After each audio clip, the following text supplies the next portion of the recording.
Louvado seja o nome do Senhor. Nós queremos, nesta hora, louvar a Deus pela grandeza do seu amor, pela grandeza da sua misericórdia que é dispensada sobre nós. Amada Igreja Batista Shalom Adonai, onde quer que haja um dos seus membros, um dos seus filhos, nesse instante, de forma especial, o pastor Fidelis e a sua família, está num momento de grande dor, com a perda do seu patriarca.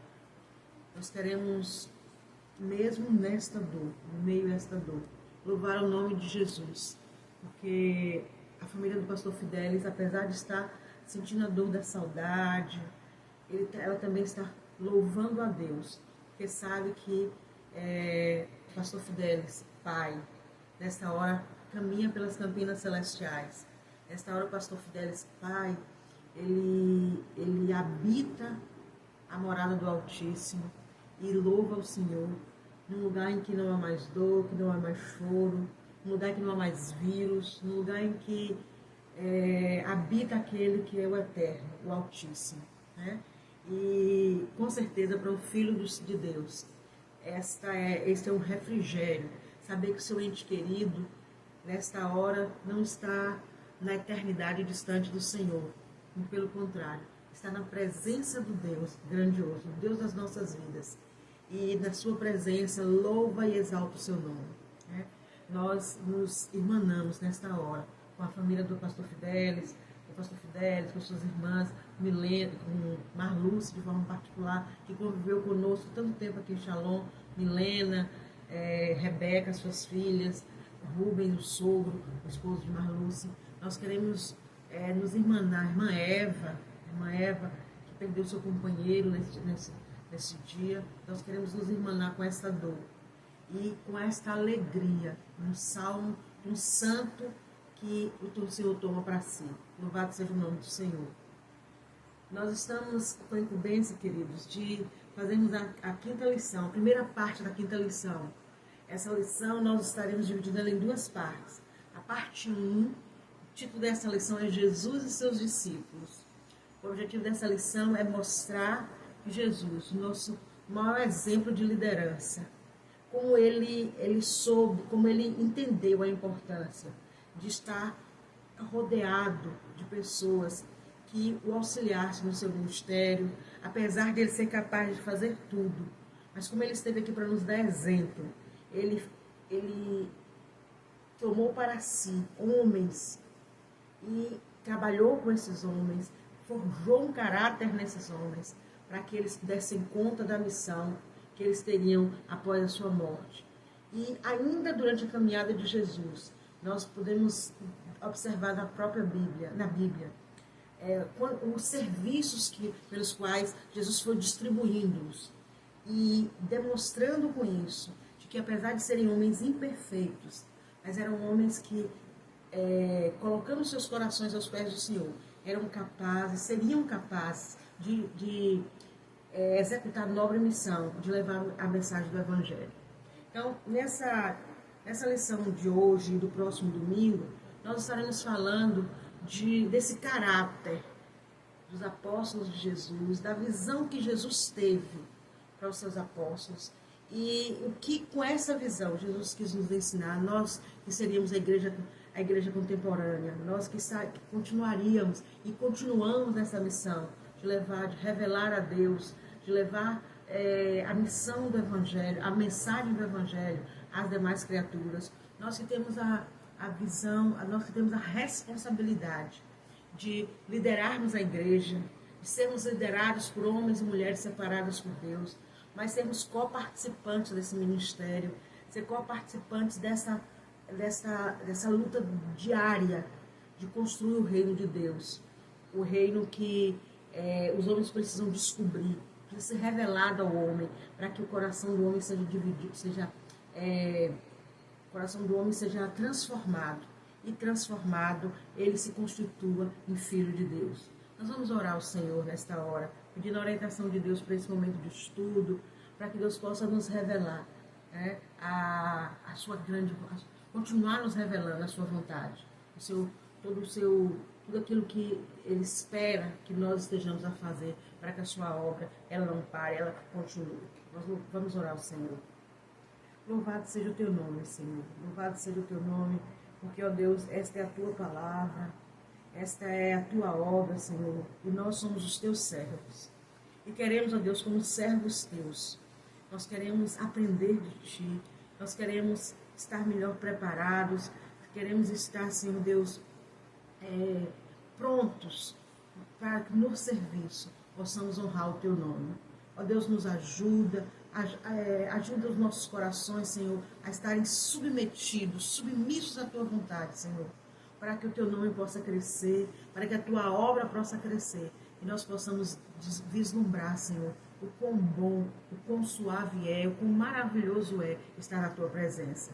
Nós te entregamos nesta hora, Senhor, a família do pastor Fidelis em tuas mãos. Ó Deus, toma a vida da irmã Eva, dos seus filhos, dos seus netos, de toda a parentela do pastor Fidelis, ó Deus. Nesta hora, consola, Senhor, derrama o bálsamo do teu Espírito sobre o coração deles, ó Deus, e que eles possam, Senhor Deus, neste último momento, junto com o patriarca desta família, eles possam continuar experimentando quão boa e agradável é a tua vontade. Mesmo em momento de dor, Senhor, nós sabemos que nós não estamos sozinhos, porque tu estás conosco. Tu é aquele, Senhor, que continua com o teu povo, onde quer que ele esteja.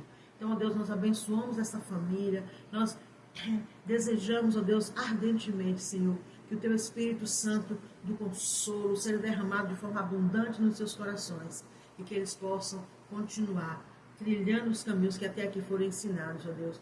É nossa oração, meu Pai, em nome de Jesus e para a glória de Jesus. Amém. Meus amados, como nós na aula passada dissemos, esse estudo ele está baseado, essa primeira parte, nós vamos ler, abrir nossas Bíblias no livro de Marcos, capítulo 3, Evangelho de Jesus Cristo segundo Marcos, capítulo 3, nós vamos pegar lá dos versículos 13 ao 15, que vai nos embasar, que vai dar o tom, né, dessa primeira parte desse estudo. Marcos, capítulo 3, do 13 ao 15, diz assim a palavra do Senhor. E subiu ao monte e chamou para si os que ele quis, e vieram a ele. E nomeou 12, para que estivessem com ele e os mandasse a pregar, e para que tivessem o poder de curar as enfermidades e expulsar os demônios. Louvado seja o nome do Senhor. Eu gostaria de dar uma ênfase aqui no versículo 14. É a segunda parte desse versículo, que diz assim, ó, para que estivessem com ele. A grande lição que ficou no meu coração dessa primeira parte é que nós que somos filhos de Deus, que somos chamados por Deus, a primeira coisa que Deus espera que nós façamos é que nós estejamos com Ele. Estando com Ele não é só para nos deleitar naquilo que Ele pode dispensar sobre nós. É para que em nós possa ser forjado o seu caráter. Para que em nós possa ser forjado o caráter de Jesus. Aquele que esteve na terra, que sendo Deus se fez homem, para que eu e você pudéssemos aprender, pudéssemos entender que é possível sim fazermos a vontade de Deus com diligência, com cuidado, com zelo, com vigor, estando nessa terra tão cheia de homens pecadores que nós mesmos o somos, né? Então, eu gostaria que a igreja tivesse cuidadosamente se deleitando em estar com o Senhor, assim como está lá no versículo 14. Nomeou os 12 para que estivessem com Ele. Inicialmente, a ideia, tudo começa quando nós estamos com o Senhor. Tudo começa quando nós entendemos que não há outro lugar que não a presença de Deus para que os seus filhos possam estar. Né? O salmista vai dizer que o pardal encontrou casa, a andorinha ninhou para si, mas que ele encontrou a casa de Deus, ele encontrou a paz, ele encontrou sossego na casa do Senhor. E é estando com o Senhor que nós podemos estar na presença dele. É melhor um dia na presença do Senhor que 1000 dias em qualquer outro lugar. É isso que o salmista diz, né? É melhor, Senhor, um dia na tua presença que 1000 dias, Senhor, em qualquer outro lugar. Então, estar com o Senhor é desfrutar dessa plenitude que, se for o caso, apenas um dia é muito melhor do que qualquer quantidade de outros dias, desde que esses dias não sejam na presença de Deus. Então, estar na presença de Deus tem o valor, tem o maior valor, não é nem o valor, é o maior valor. Estar com o Senhor é o que tem valor. E nessa perspectiva de criação de líderes, nós seremos, de revelação desse líder que há em nós, nós seremos tanto melhor ou pior líderes se esta condição estiver presente nas nossas vidas. Se nós estivermos com o Senhor, com certeza, nós seremos capazes de, estando na igreja, fazermos a obra do Senhor na igreja, coparticiparmos dessa construção de forma santa, de forma positiva, de forma a colaborar com os demais, com os nossos líderes, com os nossos irmãos, a estarmos fazendo a parte que nos cabe, com diligência, sem transformar em peso essa parte, porque primeiramente, estaremos cheios da presença do Senhor em nós. E, queridos, a lição nos revela três aspectos. Que interessante, a gente sabe das coisas, mas às vezes você não para formatar a coisa, como muitas vezes a coisa é revelada para você em uma leitura. 3 coisas se tornam muito importantes nessa leitura. É a ideia de que Jesus com seus discípulos, ele tinha um objetivo muito claro. Jesus tinha com seus discípulos o objetivo de transformá-los. Mas esse transformar não era apenas para que eles usufruíssem, não. Eles tinham que aprender do Senhor, para aprenderem do Senhor, que nesse conhecimento estarem aptos para o serviço, ou seja, fazendo a obra do Senhor, aptos para o serviço, à medida que eles se tornaram parecidos com Jesus. À medida que o seu caráter de homens, pescadores, de cobradores de impostos, de zelote, era um grupo heterogêneo, não eram, irmãos, às vezes a gente podemos cair da falta de vigilância, de achar que os 12 apóstolos eram homens, super-homens primeiro, não eram homens como nós, dado a faltas, dado a estarem medrosos, eram homens como nós. A outra coisa era que eram homens de diversos pontos da sociedade. Eram zelotes, só tinha zelote, que era aquela é como se fosse uma seita, né? Que achava que os judeus eles tinham que rejeitar de forma assintosa a presença romana no território judeu. Nós tínhamos cobradores de impostos, nós tínhamos lá pescadores de peixe, homens rudes. Então não era um grupo homogêneo, era um grupo diferente, era um grupo com diferenças que dificilmente nós, à primeira vista, diríamos assim, eles têm algo em comum para viver em grupo, para estarem juntos. Entretanto, foi a este grupo heterogêneo que Jesus chamou.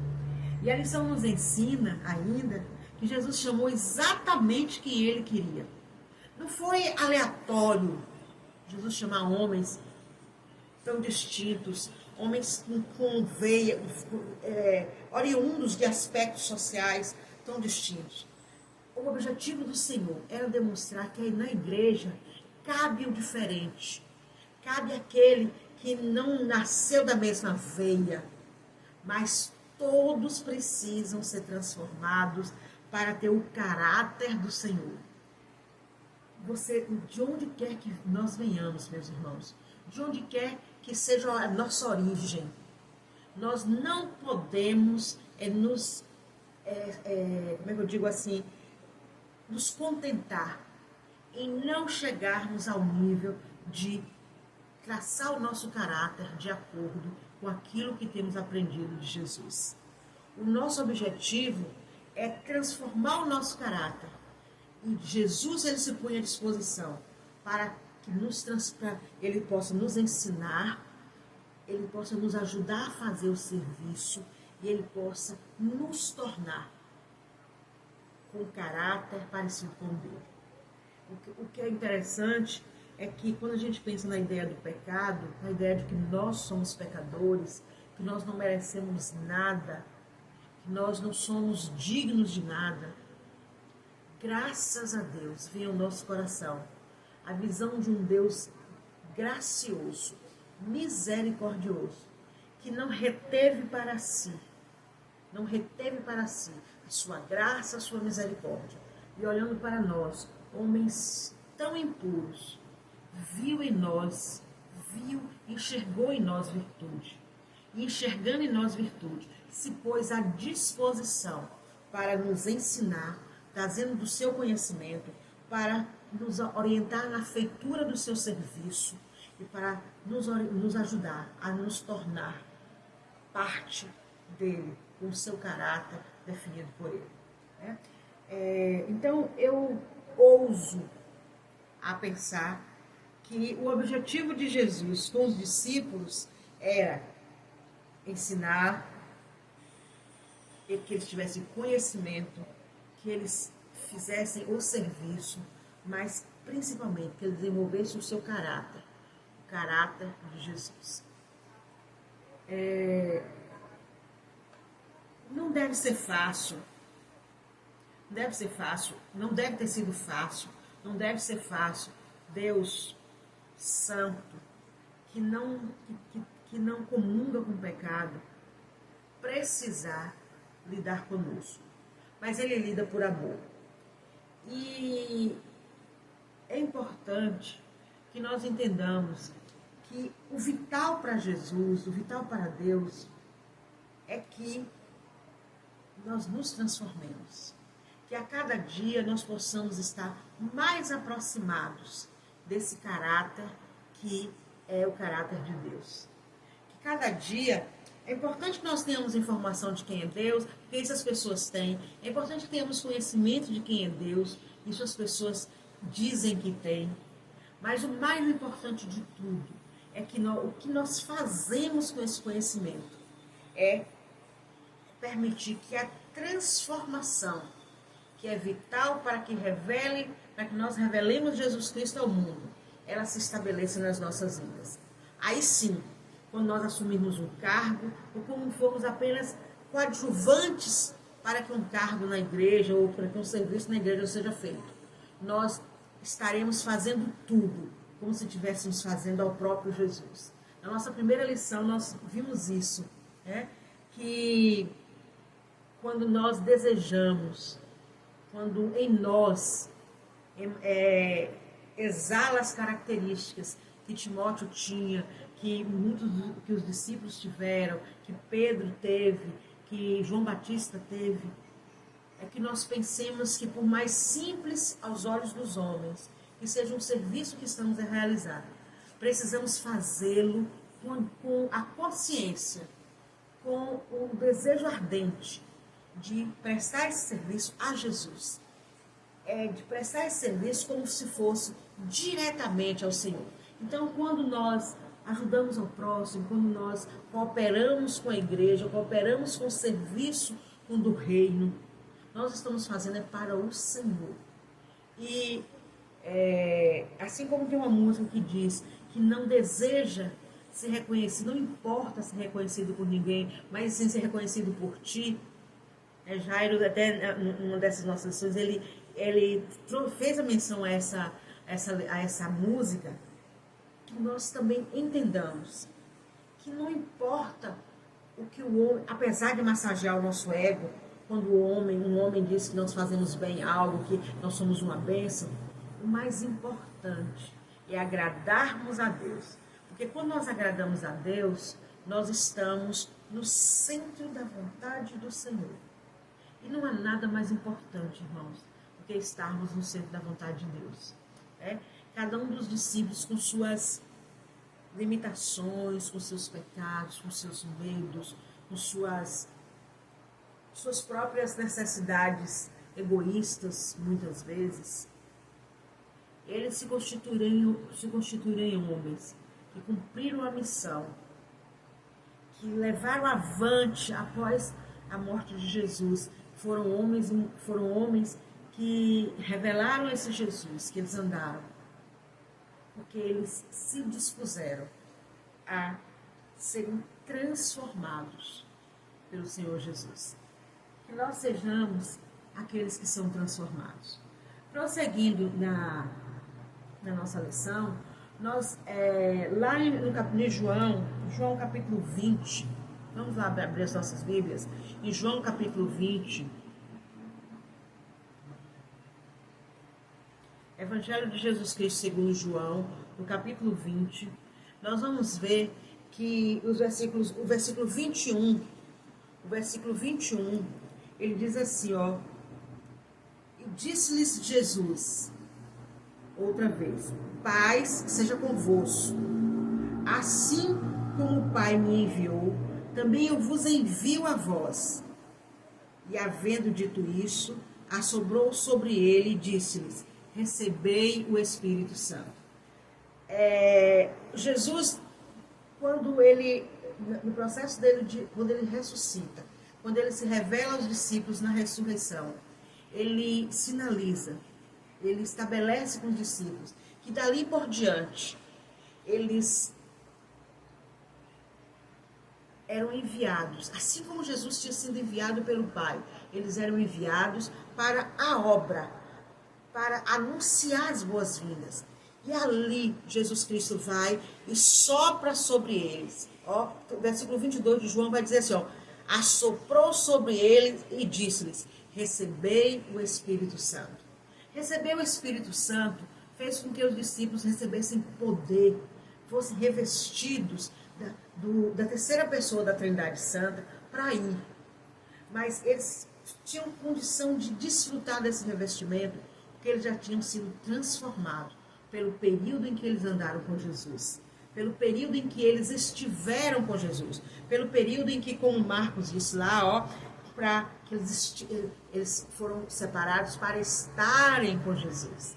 Então, que nós sejamos aqueles que estão com Jesus, que se debruçam aos pés do Senhor para aprender dele, e que nós, em nosso coração, em nossa alma, em nosso espírito, nós estejamos antenados com esse Deus que, a despeito das nossas limitações, ele revela-se a nós, nos ensina, nos dá conhecimento, nos ensina a fazer o serviço, e muito mais que isso, ele desenvolve em nós um caráter que nos habilita a estarmos na presença dele.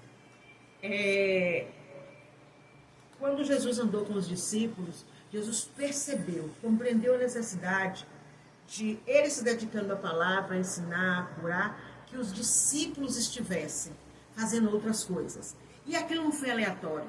Eles estarem fazendo outras coisas, organizando a ceia, na divisão dos pães, na multiplicação dos pães, estarem indo buscar os pães, estarem atendendo as pessoas, quando eles muitas vezes até faziam de forma incorreta, metiam os pés pelas mãos. Pedro mesmo era foito, fazia as coisas sem parar para pensar, mas ainda assim Jesus delegava a eles e os ensinava,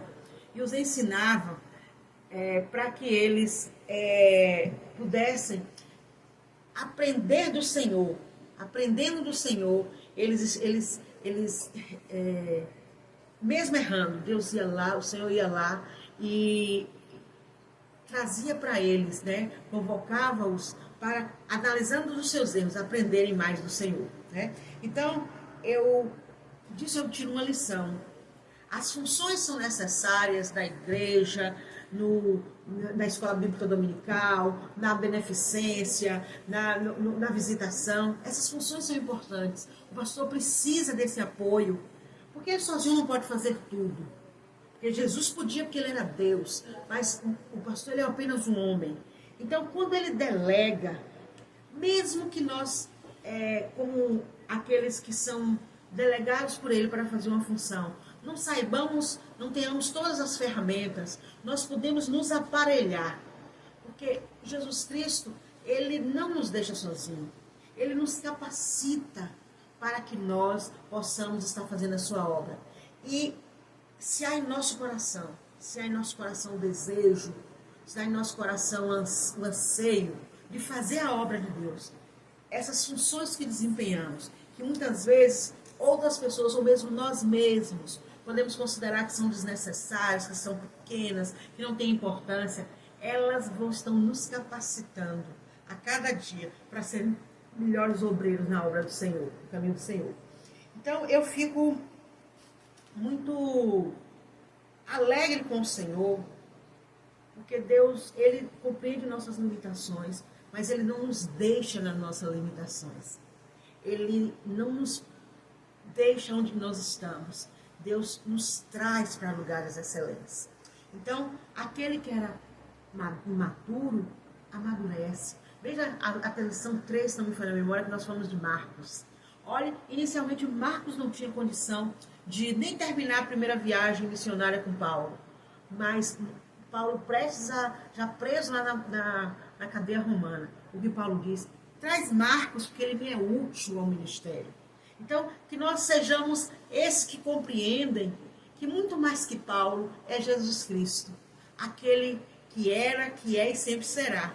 Porque muito mais que Paulo, que também foi um homem como nós, imperfeito, foi Jesus Cristo. É Jesus Cristo que nos convida, que nos convoca, que nos acolhe, nos ensinando, nos orientando no serviço e transformando o nosso. Então, se nós não sabemos fazer, nós devemos confiar, depositar a nossa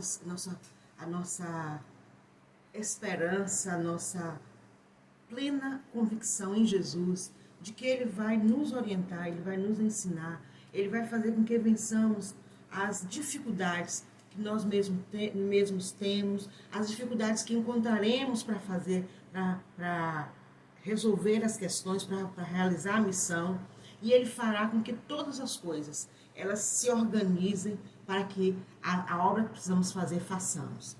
Eu louvo ao Senhor, porque em dias em que o mundo parece estar totalmente fora do eixo, né? Nós temos um Deus que... Encontrei estes resultados. Nós temos um Deus que nos confronta, que nos acolhe, que entende a nossa limitação e Ele vai completando em nós aquilo que precisa ser completado para que a obra seja feita e seja feita de forma inteira, completa, de forma a que aquilo que precisa ser dito, aquilo que precisa ser vivido, seja vivido em plenitude. Eu não sei, irmãos, quando a igreja vai estar outra vez reunida. Mas uma coisa eu sei, enquanto igreja que somos, corpo de Cristo que somos, cada um no nosso lar, nós não nos esqueçamos que o Senhor conta conosco, que Ele espera de nós, que nós revelemos aquilo que temos aprendido dEle, que nós façamos aquilo que Ele tem nos pedido para falar, para fazer. E que não nos esqueçamos que apesar de não estarmos juntos como corpo, mas onde nós estamos, nós formamos a igreja que traz esperança, a igreja com a qual Deus espera que o mundo seja, como é que eu digo assim, que o mundo entenda, compreenda, veja o reino de Deus através de nós. É a igreja que revela o reino de Deus para o homem, para o mundo. Porque Jesus Cristo, Ele já, como a lição mesmo diz, desenvolveu em nós o seu caráter, para que nós sejamos capazes de realizar essa obra. Nesses dias em que estamos tão separados, nós não nos esqueçamos que Deus quer revelar Jesus Cristo através da nossa família, através das nossas vidas, e sejamos nós, cada um na nossa casa, a igreja que Jesus precisa que o mundo veja e entenda. Na próxima semana, nós estaremos trabalhando, irmãos, com a segunda parte dessa lição. Nós vamos estar trabalhando com a questão do mau comportamento, da má representação, porque Jesus sabe que muitas vezes nós nos comportamos mal, e vamos aprofundar um pouco mais essa questão disso que é estar com Jesus. Né? Enquanto isso, eu quero que vocês se debrucem no texto, que vai balizar nossa lição na próxima semana. Atos capítulo 6, dos 2 ao 7. Que Deus possa falar aos nossos corações desse texto. E eu gostaria de dividir com a igreja para finalizar esse momento. O texto de Romanos capítulo 11. Esse é um texto que refrigera muito meu coração. Refrigera o meu coração porque ele fala de uma verdade imprescindível. Que o Deus que nós servimos, ele está atento, está posto, e nós precisamos fazer cada vez mais as questões, resolver, nos posicionarmos para o mundo, revelando esse Deus. Então, o capítulo 11 de Romanos, na partir do versículo 33, ele vai dizer assim, ó profundidade das riquezas, tanto da sabedoria, quanto do conhecimento de Deus. Quão insondáveis são os teus juízos e quão inescrutáveis, Senhor, são os seus caminhos. Porque quem compreendeu a mente do Senhor, ou quem foi seu conselheiro, ou quem lhe deu primeiro a ele para que ele seja recompensado? Porque dele, e por ele, e para ele são todas as coisas. Glória, pois, a ele eternamente. Amém. Não nos esqueçamos, porque dele, por ele e para ele são todas as coisas. Mesmo que muitas vezes nós não entendamos o que está acontecendo, a forma que devemos nos conduzir a mensagem em certas circunstâncias, mas não podemos nos esquecer dessa verdade. Aquele que transformou o nosso caráter, é por ele, para ele e dele todas as coisas. Glórias, pois, eternamente seja dado a ele. Amém? Deus abençoe.